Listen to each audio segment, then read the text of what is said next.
m'ennuyais de vous voir. Ça fait longtemps qu'on a eu la chance d'être ensemble. C'est un grand plaisir d'être avec vous. I've been missing you, I must say. On l'a. L'accord est ici avec nous autres. On avait donné 60 jours aux compagnies de télécommunications pour entrer dans un accord formel et aujourd'hui, on a l'accord. Alors, d'abord, merci d'être là aujourd'hui. Ça me fait grand plaisir d'être avec vous, de vous revoir et particulièrement d'être à Vancouver pour la retraite du cabinet. Vous rappellerez, le 11 juillet dernier, dans les jours qui ont suivi la panne massive du réseau de Rogers, vous vous souviendrez que j'ai convoqué une réunion avec le PDG de Rogers et ceux des autres grandes entreprises de télécommunications. J'ai d'abord exprimé, vous rappellerez en termes très, très clairs, la frustration de millions de Canadiens et Canadiennes, de fournisseurs de services d'urgence et des petites et moyennes entreprises qui ont été affectés pendant plus de 15 heures dans les réseaux de télécommunications au pays. Je leur ai demandé de prendre des mesures immédiates pour améliorer la fiabilité du réseau partout au Canada en leur donnant 60 jours. 60 jours pour conclure une entente formelle qui vise à assurer et garantir d'abord l'itinérance d'urgence, deuxièmement, l'assistance mutuelle et troisièmement, vous rappellerez, un protocole de communication visant à informer le public et le gouvernement pendant des pannes majeures et autres urgences qui pourraient survenir. Aujourd'hui, je suis content de pouvoir annoncer aux Canadiens et aux Canadiennes qu'une entente formelle a été conclue par ces entreprises ainsi que plusieurs autres fournisseurs de services de télécommunications offrant des services cellulaires et d'Internet au pays. En d'autres mots, pour les gens qui nous regardent, les entreprises de télécommunications se sont conformées à notre demande de prendre des mesures concrètes pour avoir un réseau plus résilient ici au Canada. À l'avenir, si l'un de ces fournisseurs devait être confronté à une panne majeure, les autres entreprises s'engagent à fournir le soutien et l'assistance nécessaire pour que les Canadiens puissent continuer de joindre leurs proches, d'accéder au 911 et d'effectuer les transactions commerciales. Par cette entente, les entreprises s'engagent également à fournir des communications claires et ponctuelles afin que les Canadiens et les autorités compétentes au pays soient mis au courant de l'intervention et de leur restauration pendant les pannes majeures. Vous rappellerez tout le monde que c'était un enjeu où les Canadiens et les Canadiennes voulaient avoir plus d'informations. C'est pour ça qu'on a insisté qu'on ait dans cette entente-là un protocole de communication. Soyons clairs, la panne de Rogers du 8 juillet était inacceptable et nous devons continuer de faire tout ce qui est possible pour nous assurer qu'une telle situation ne se reproduise plus à l'avenir. Soyons clairs, soyons très, très clairs même, les Canadiens méritent des réseaux de télécommunications qui sont performants, des réseaux qui sont fiables et aussi des réseaux qui sont abordables. L'entente conclue entre les grandes entreprises de télécommunications n'est bien évidemment qu'un premier pas. Je le disais à l'époque, on a d'abord cette entente-là aujourd'hui, mais évidemment, on veut faire plus. Nous avons établi, et ça, pour les Canadiens qui nous regardent, c'est important, un programme ambitieux de résilience des télécommunications au pays autour de 3 grands piliers. Tout d'abord, des réseaux et des systèmes qui seront robustes, plus robustes, évidemment, une planification, une préparation coordonnée, et dernièrement, on veut renforcer l'imputabilité, c'est-à-dire la responsabilité des grandes compagnies de télécommunications au pays. Alors aujourd'hui, j'annonce une série de mesures supplémentaires qui vont dans ce sens-là, notamment.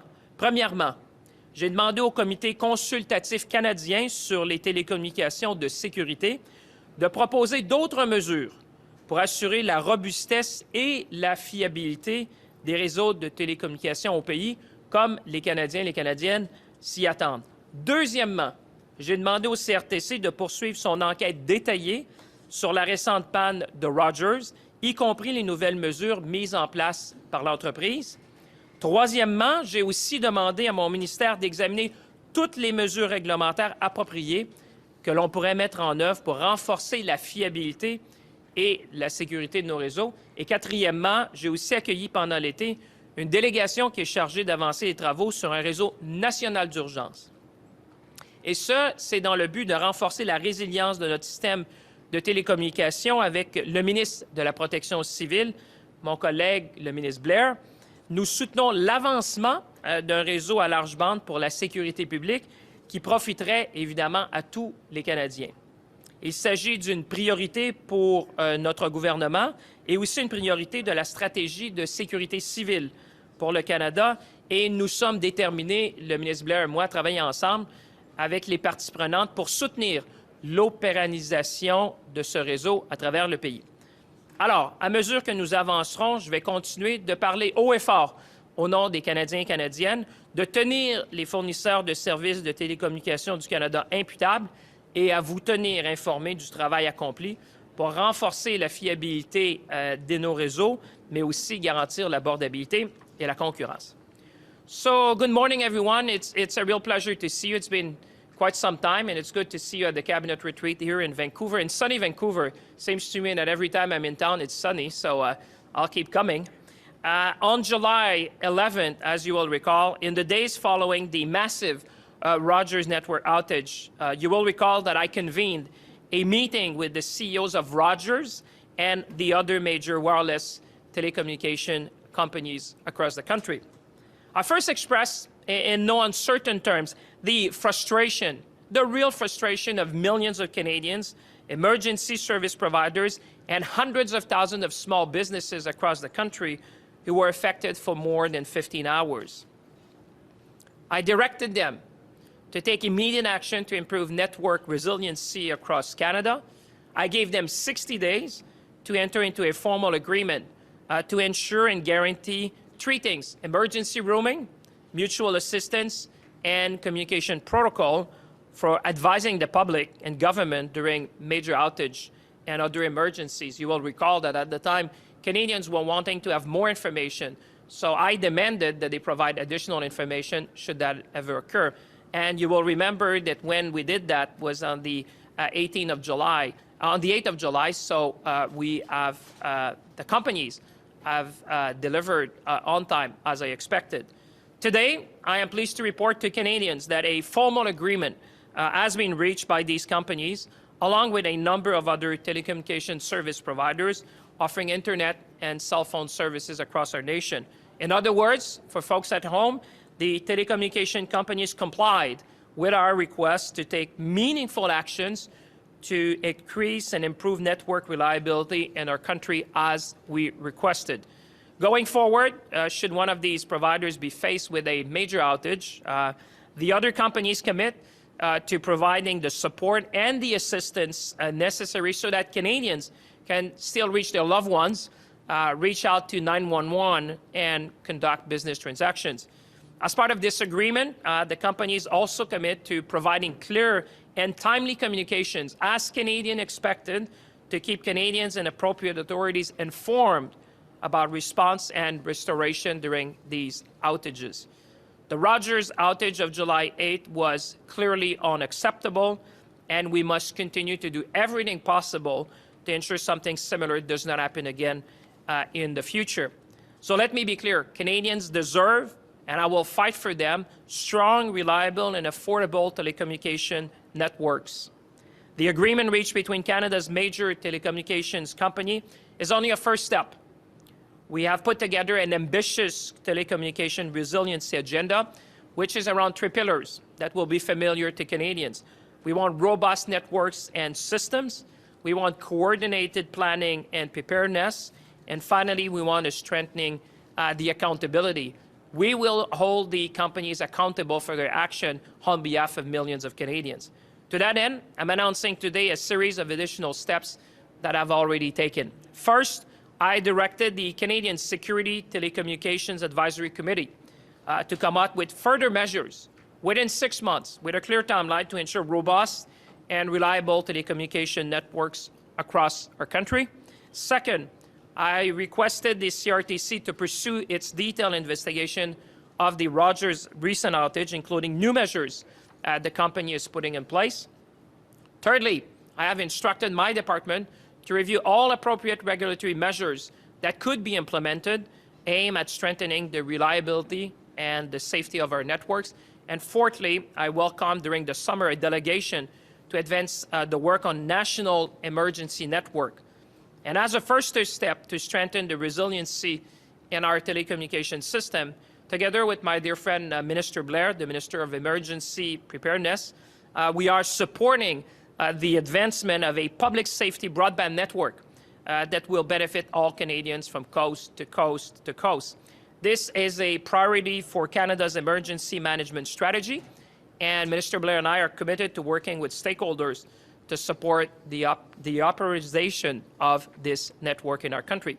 So for Canadians watching at home, as we move forward, I will continue to fight on behalf of Canadians and hold Canada's telecommunications service providers accountable, and I will keep Canadians updated on the work we are doing to strengthen the reliability of our networks and always striving for more affordability and competition in our telecom sector in the country. So with that, mesdames et messieurs, ça me fait plaisir de prendre vos questions en français ou en anglais, voire même en italien.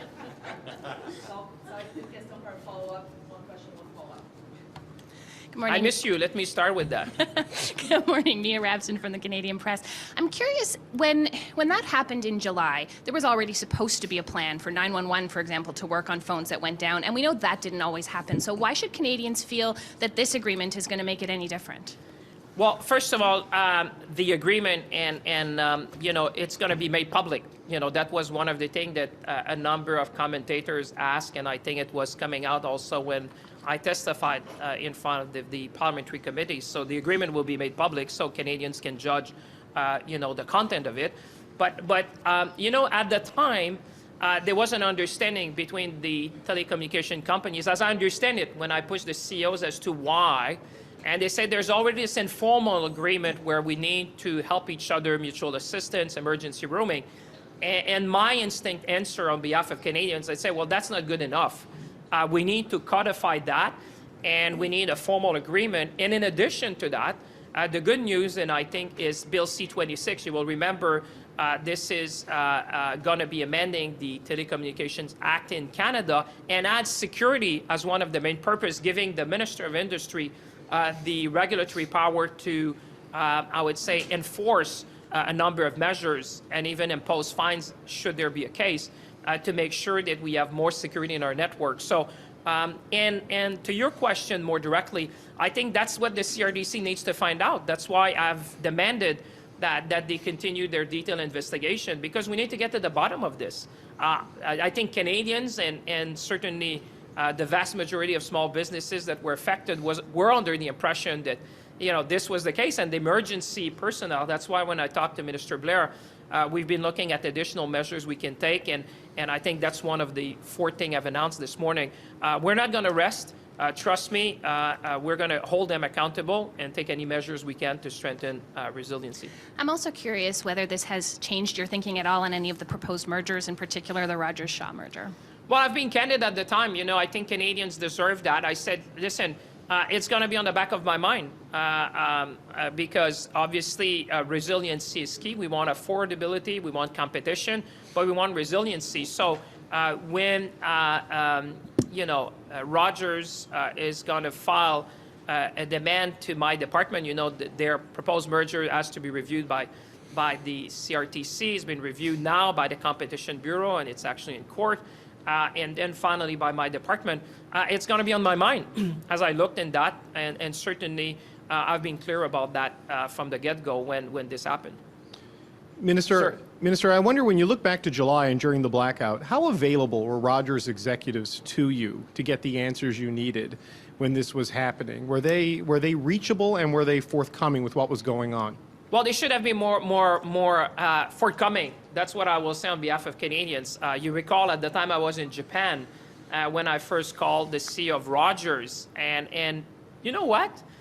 Reflecting on that, and I think that would be the view of Canadians, I don't think it should be the minister trying to reach the CEO of a telecom company when you have a major outage in the country. I think it should be the other way around. And so that's why the communication protocol, the 3 things I gave them to do when we had the meeting, when I hold the press conference, not a press conference, but the meeting with the telcos, was I was insisting on a communication protocol so that we do better first with Canadians, because an outage of 15 hours, I think people are entitled to get regular update about what's going on, what are the measures being taken. But in addition to that, I think it's also incumbent on them to be more forthcoming with the regulators and public officials, so that we can inform the public and and provide any assistance we can. I mean, that day when I was calling, the CEO was really to say anything we can do, and then I called the other CEOs, namely TELUS and Bell, and say, I expect you to support them in any way you can. And they said, yes, Minister, we're going to do that. And they had already started doing it. Building on Mia's question on the Rogers-Shaw merger, aside from that, because of the blackout, there have been a lot of calls for more competition in this space. You said here that's one of your objectives. What specifically are you doing to increase competition in the telecommunications sector? Well, I think one of the things, and I would refer you to some of the experts who have called, I think the new policy we directed, the CRTC, we revoked the policy that was there during the Prime Minister Harper era to a very brand new policy which directed the CRTC to foster more competition, more affordability. And certainly I think Bill C-26, when it comes to giving the Minister of Industry more power to further security in our network, I think those are all going in the right direction. This time, I demanded and they complied, but I think Canadians would also want to have, regulatory powers that would be given to the minister to not only do what I did, but should the need be, that there would be regulatory power to back that up. Like I said, I'm happy because they signed a binding agreement now, so that's a first step. And trust me, we will be following every step of that with the additional measures, because we still need the CRTC investigation. We need to get to the bottom of that, It's a bit like an air safety investigation. You want to know what happened, and then we can take measure. But from the get-go, I wanted at least so that Canadians know that, there's immediate measures in place should anything happen in the future. Buongiorno, Ministro. Bonjour, vous allez bien? Bien, ça va bien. Allez-y en français, vous savez, je parle assez bien In italiano, français. sì. Français.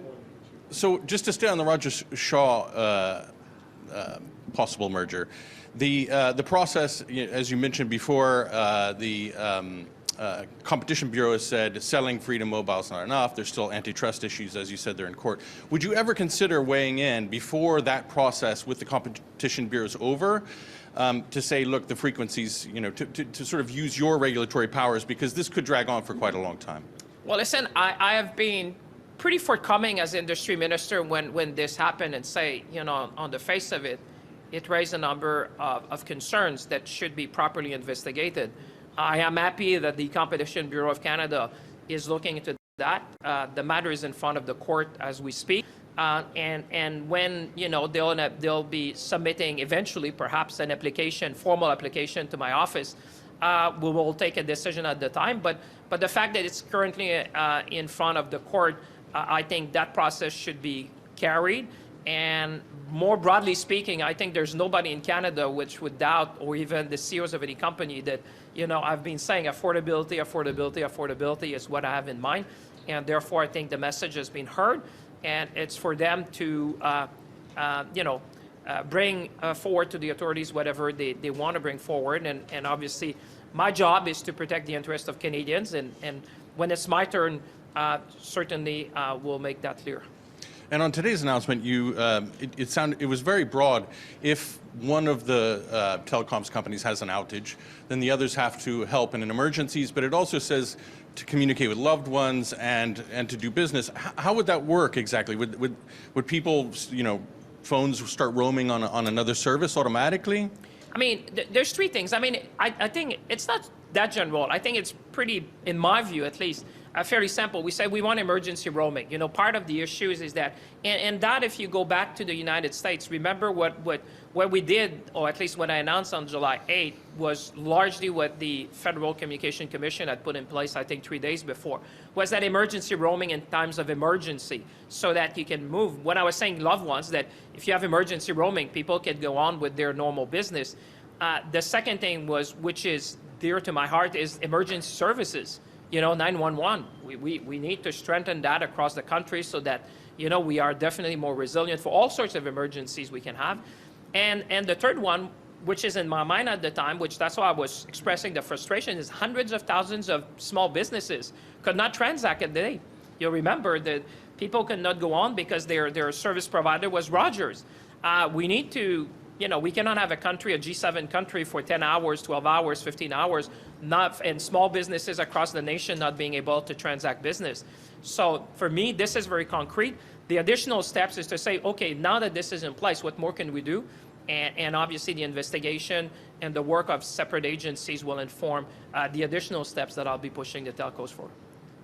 Monsieur le ministre, vous avez exigé une entente, vous avez obtenu une entente. Est-ce que c'est suffisant pour protéger les Canadiens ou il ne faudrait pas légiférer comme le demandent, par exemple, les partis d'opposition? Bien, je pense qu'on va faire plus. Vous comprenez, Mme Blais-Morin, c'était un premier pas parce qu'évidemment, dans un Parlement minoritaire, vous comprenez, je ne pouvais pas attendre.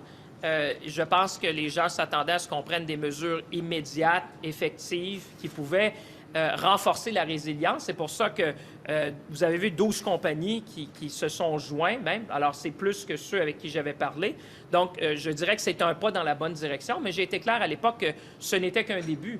Mais il fallait quand même prendre des mesures immédiates pour assurer plus de résilience, plus de fiabilité, d'avoir un réseau plus robuste au pays. Comme je le dis, sur les 3 aspects, quand on parle de l'itinérance d'urgence, quand on parle, par exemple, des protocoles de communication, quand on parle effectivement de l'assistance mutuelle qui est en place maintenant. Moi, ce que j'aime, c'est qu'il y a un engagement maintenant formel là-dessus. C'est pas seulement la bonne volonté, mais il y a un engagement contractuel formel.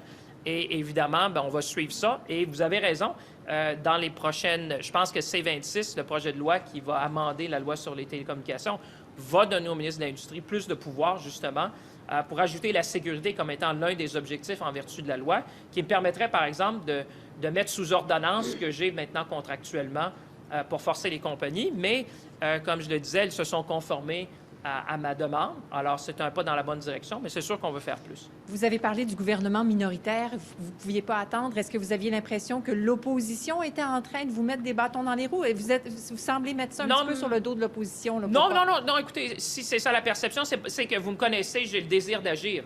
Quand on vit une panne de cette ampleur-là, je pense que pour les gens qui nous regardent, les gens qui nous écoutent, je ne pense pas que c'était suffisant pour le ministre d'aller et de dire, écoutez, on va présenter un projet de loi. Si on peut faire quelque chose intérimaire qui augmente la robustesse de notre système, je pense que c'est la bonne chose à faire. Ce que j'ai dit, c'est que oui, C-26 et d'autres mesures réglementaires qu'on va regarder, tant mieux, mais je pense que les gens, dans leur fort intérieur, disent, écoutez, on peut-tu faire quelque chose maintenant? Parce qu'on sait que c'est très récent. Et ces 3 choses-là, bien, elles sont déjà faites maintenant. Alors maintenant, ce que les compagnies doivent faire, c'est opérationnaliser ça dans des procédures, dans des systèmes. Mais je vous dirais, si on regarde où on était, où on est aujourd'hui, puis où on s'en va, on a quand même fait un bon bout de chemin aujourd'hui en demandant et en exigeant aux compagnies de le faire, et elles l'ont fait dans le délai des 60 jours. Alors, pour moi, c'est un pas significatif en avant. Bonjour, M. Champagne. Bonjour. Premièrement, sur l'entente d'aujourd'hui, on ne l'a pas sous la main. Est-ce que ça engendre des coûts supplémentaires pour les entreprises qui ont signé? Puis comment est-ce qu'on peut s'assurer que ces coûts-là ne seront pas ensuite refilés aux consommateurs?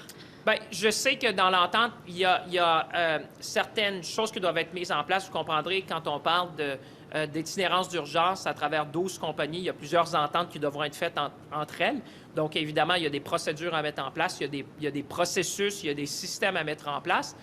Mais je m'attends à ce que les compagnies de télécommunications assument ces coûts-là. Je pense que c'est dans l'intérêt de chacune d'entre elles d'avoir un système plus résilient, plus fiable à travers le pays.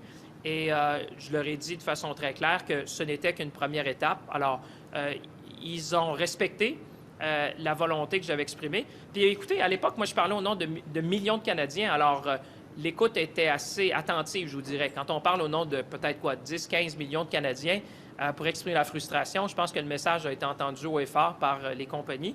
Et la preuve, c'est que par ce qu'on a fait, on a déjà fait un pas significatif en avant, parce que là, on l'a fait dans le délai de 60 jours. Alors, il y a plus à venir, mais c'est un pas dans la bonne direction. La fusion Shaw-Rogers proposée maintenant, vous avez dit quand ici, il y a des papiers qui arrivent sur mon bureau, je vais avoir certaines attentes. Il y a des choses que je vais tenir en considération. Pouvez-vous être plus précis sur ce que vous allez surveiller en particulier quand vous allez recevoir, si vous la recevez, la documentation? Oui, bien, écoutez, mon rôle, moi, c'est de représenter l'intérêt public. Mon rôle, c'est de parler haut et fort au nom des Canadiens et Canadiennes.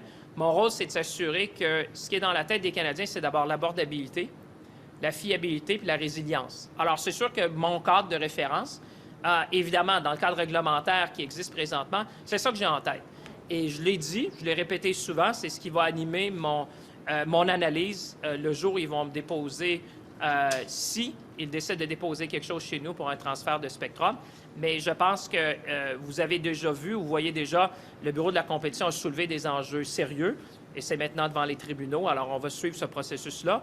Et si et quand ça vient chez nous, bien, je pense que le cadre que j'ai mis est assez clair pour les dirigeants de ces compagnies-là. Si je peux me permettre, est-ce que vous partez avec un certain scepticisme, a priori? Est-ce que vous allez avoir besoin d'être convaincu? Bien, je pense que... J'exprime ce que les Canadiens et les Canadiennes ont en tête, c'est-à-dire, évidemment, quand on voit une fusion ou une proposition de fusion, c'est sûr qu'on doit garder l'œil ouvert, je le dire. C'est normal. Dans un cas comme... Tu sais, si dans mon cas, pour moi, ce qui est important, c'est la compétition, l'abordabilité, bien, vous comprendrez que c'est assez normal qu'on voit ça venir de loin avec les yeux grands ouverts pour s'assurer que ce qui sera éventuellement décidé soit dans l'intérêt des Canadiens et des Canadiennes. Puis on sait aujourd'hui, tu sais, on parle du coût de la vie, là.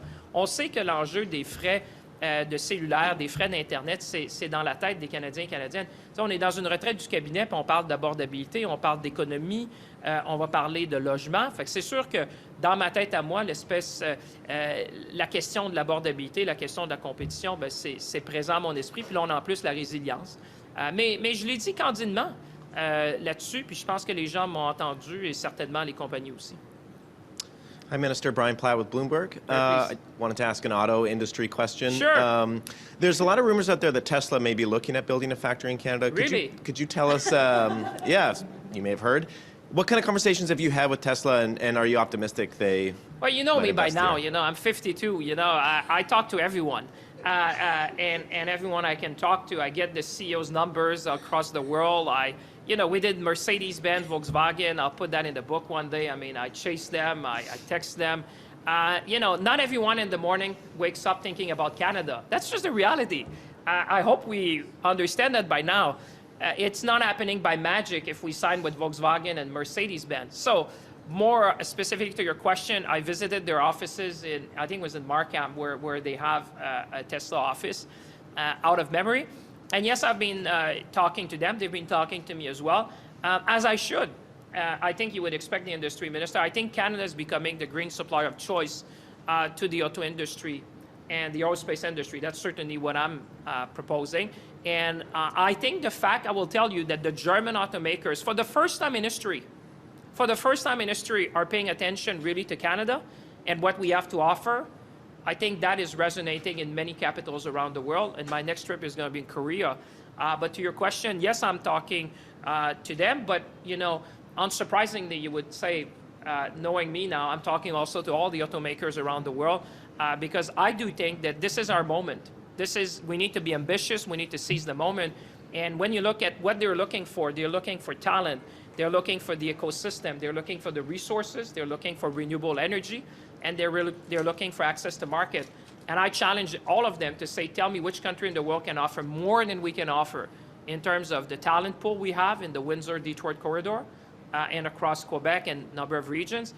When you look at the ecosystem we've built, we're the third largest manufacturer of car. You're looking at resources. We have all the critical minerals. I think we're the only country in the Western world to have all the critical minerals. Renewable energy, I think folks who are watching understand that you don't want just an electric car, you want a green car. And I keep telling them, if you manufacture in Canada, you have access to 1.5 billion consumers around the world. In the words of one CEO in Japan that I met, he said, that's a pretty powerful pitch, Minister. So I'll leave it there, but certainly I'll talk to them, and I'll continue to talk to all of them, I would say. You anticipated this a little bit at the end, what I was going to ask, but when it comes to attracting these kinds of investments in electric vehicle production right now, what are the problems the specific obstacles right now? What are the problems that you as a minister are trying to solve here? Well, it goes back to basics. I said it, not everyone in the world wakes up thinking about Canada. You really have to go and make the case. You may have followed me. I think Bloomberg was following me in Japan. We did the Japan Times, we did the Nikkei there, is making the case for Canada. I mean, it's not clear to everyone in the world what we have to offer. It might be very clear to me and to you and Canadians, but when you talk to global automakers and what is the shift, the generational shift you're seeing in the world, My role is to be that voice, to repeat that and say, you know, we have a unique value proposition for you, and I think it's resonating. I mean, the proof is in the pudding. I mean, who would have said that we would sign with Volkswagen and Mercedes-Benz, and since then we've been texting each other like more than ever. To me, this is being noticed around the world, and I'll give you another example and I'll leave it there, but never in my life, and I come from that region, I would have thought that the CEO in Japan would mention Bécancour in one of my meetings. I don't know if you've been to Bécancour, but it's a fairly small town in my neck of the wood. For a CEO in Japan to say, there's something big happening in Bécancour, and I was like, okay, wow, that's resonating in Tokyo. We've done quite a journey, but there's more obviously to come. And I really believe this is about the future of the auto sector and the millions of jobs that depend on. We need to have an economy that works for every Canadian, and for me, this is crucial. We've done that in biomanufacturing. We're doing it in the auto sector. We're doing it in aerospace. My next thing is about microchip. David Aiken, Global News. Good Yes, morning, sir. Minister. We're all thinking about the events in Saskatchewan over the last week. If this agreement had been in place a week ago and there'd been an outage in Saskatchewan, would family members been able to have reach out and confirm the health and safety of their family members? In all honesty, David, I'd have to refer to the experts. I would not know specifically because depending of the coverage and who was part of that. I can tell you, though, that in terms of good news, I would say that SaskTel is part of the company which have signed up to that. But from an operational perspective, I would have to defer to probably Minister Blair of Emergency Preparedness or the RCMP to give you a better assessment on the ground. It's just that I don't know the area specifically and if there was any network issues when this tragedy unfolded. Thinking beyond just emergency situations, I think a lot of Canadians wondered, saying, well, if Rogers goes out for, say, a couple hours, why can't I get on the Bell network or the SaskTel network or whatever network? And so as you can take next steps, will Canadians expect that their government will say, you all have to get together to guarantee a minimum level of service? I can't be out for more than 2 hours or 3 hours or something like that. Well, I mean, what we can, and I think what the agreement, and you know, again, the agreement will be public, so people will be able to look at it. But what I would say to your question is that what this provides is emergency roaming. And this is very much inspired, I would say, David, from what you've seen with the Federal Communication Commission of the United States. You know, this happened on the 8th of July, and I think their directive came out 3 days before, out of memory. So this is really going in the direction to say there's a number of carriers around the country. When we talk about emergency, we need to have a better roaming system. And the other thing is the public safety broadband network that I've been meeting the chief of police the police representative of Alton in this summer, which they were talking to me about what they've done in Ontario. So with Minister Blair, we're going to keep pushing on that. Sir. Glenn McGregor, CTV Sure. News. Canadians, of course, very concerned about the high cost of cell phone rates to begin with. Have you talked to the carriers about what this might mean in terms of the cost of implementing this system? And if you go further to a sort of a broader roaming system, what kind of stresses it might put on a network if, say, Rogers went down and then everybody switched over to Bell temporarily? Would that put at risk of crashing Bell's network? Well, it's a very good question, and that's why, you know, I give them 60 days to draw up that agreement, which we have a formal agreement. In the agreement, you'll see that there is some implementation time because, to your point, and it's very, very accurate, to coordinate the systems within 12 carriers, you know, who can take the load, how does that happen, when it happens. That's what they need to figure out with system and process and procedure and internal procedures to do that. What this agreement does is to secure that this work will happen.